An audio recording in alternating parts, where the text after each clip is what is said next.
Coucou, on se retrouve pour une nouvelle vidéo, en français bien sûr, et on va parler apprentissage du français. Et je vais vous expliquer pourquoi en réalité, apprendre le français, c'est pas si compliqué que ça. On pourrait même dire qu'apprendre le français, c'est simple. Mais écoutez la suite pour comprendre pourquoi je dis ça. En ce moment, je vois 1 voire 2 élèves par jour pour améliorer mon cours Spoken French Made Simple.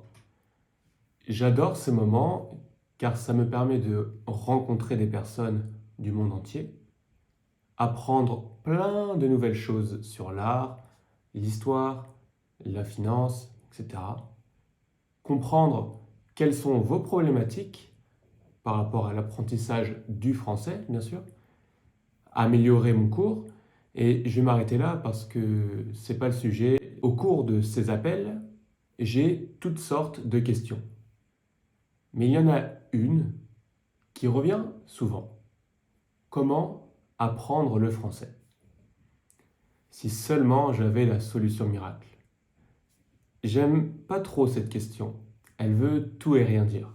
C'est hyper vague. Comment apprendre à cuisiner? Comment apprendre à marcher?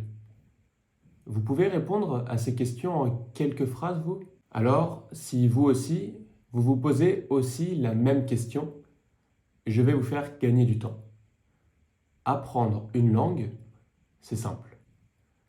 Pour être fluent, il te faut l'input, la lecture et l'écoute, l'output, parler ou écrire, de la motivation et du temps. C'est tout. Vous n'avez besoin de rien de plus. Ce qui explique que la plupart des conseils que je vous donne sont évidents. Si je résume les derniers que j'ai partagés dans mes newsletters précédentes, on a pratiqué régulièrement, faites des erreurs, fixez-vous des objectifs clairs et précis, parlez le plus possible. Il n'y a rien de nouveau là-dedans. Encore une fois, apprendre le français, c'est simple. Simple, mais pas facile. Ce qui est difficile, comme toujours, c'est l'exécution. C'est de faire le taf, de mettre la main à la pâte, comme disait ma grand-mère. Il faut travailler dur et de manière constante pendant des années. Je ne pensais jamais parler de ça ici, mais le sujet s'y prête bien. Quand j'ai commencé ma marque de vêtements Le Moine, ça n'a pas marché, je passais mon temps à lire des articles business. Je passais plus de temps à consommer du contenu qu'à faire, qu'à appliquer les conseils que je recevais dans ces livres et articles de blog. C'est facile de tomber dans ce piège. Lire des articles sur comment apprendre le français vous donne l'impression que vous faites quelque chose pour progresser en français. Mais vous ne faites rien en réalité. À moins que vous ne lisiez ces articles en français. Ça, c'est une bonne idée.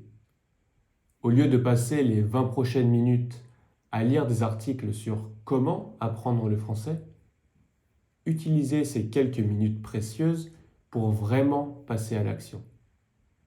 Allez chercher de l'input ou produisez de l'output. Et je suis prêt à parier 1 million de dollars que ça fonctionnera pour vous sur le long terme. Trust the process, comme disent les gourous américains. Comprenez-moi bien. Je ne dis pas qu'il faut arrêter de lire des articles sur comment apprendre le français. C'est juste qu'il y a un équilibre à atteindre. 10% de réflexion, 90% d'exécution.